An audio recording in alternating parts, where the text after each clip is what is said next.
Hivyo huu ndio wakati mwafaka wa kuchukua hatua za kudhibiti sekta hii ya uchukuzi. Data kutoka NTSA inaonyesha kwamba zaidi ya watu 431 wameaga dunia kutokana na ajali zinazohusisha wahudumu wa pikipiki katika kati ya Januari na Machi. Hii inaonyesha kwamba kila siku kati ya Januari hadi Machi watu 5 walifariki kwenye ajali ya pikipiki. Idadi hiyo ya 431 nayo ni karibu nusu ya vifo 1139 ambavyo vimetokea mwaka huu kutokana na ajali barabarani. Kati ya Januari mwaka 2024 na Disemba, takwimu za NTSA zilionyesha kwamba walioaga dunia kutokana na ajali za bodaboda ilikuwa zaidi ya watu 1200. Idadi hiyo ilikuwa imepanda ikizingatiwa kuwa ni zaidi ya watu 900 waliaga dunia kutokana na ajali zilizohusishwa na pikipiki mnamo mwaka 2023. Wanasema hizo sheria basi ziharakishwe. Maafa yanaendelea. Wanaopoteza maisha ni vijana, mara nyingi wakiwa ni mtu ambaye anategemewa na familia yake. Viongozi wa kidini nchini walinde maabadi yasichafuliwe na wanasiasa, pia ni wito ambapo wanasiasa nchini Kenya wamekuwa wakitumia dini kutimiza malengo binafsi ya kisiasa. Katika mikutano ya kidini ikiwemo ibada, wanasiasa hupewa nafasi za heshima na wakati mwingine hata kuhutubu.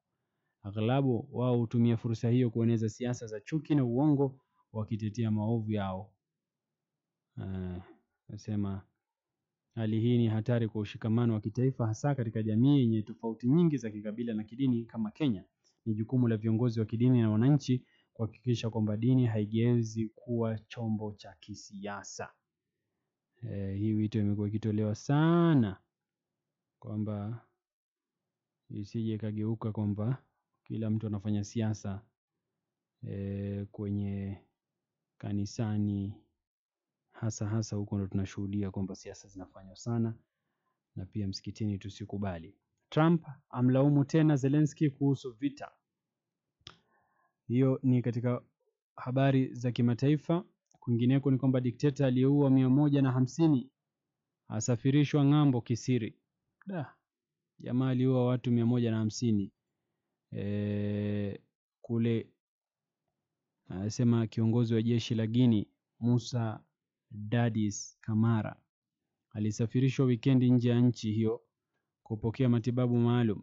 Kamara alipewa msamaha wa rais mnamo Machi 28 kutokana na matatizo ya afya ambayo yalikuwa yakimzonga akiwa gerezani.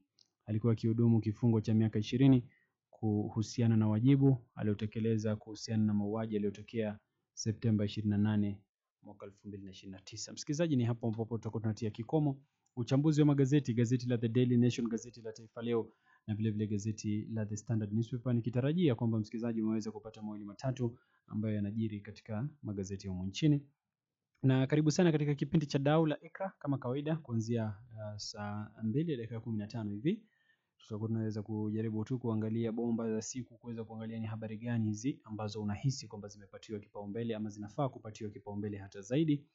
Tutakuwa tunakualika katika awamu hiyo ya pili na awamu ya tatu vile vile. Usiondoke. Mimi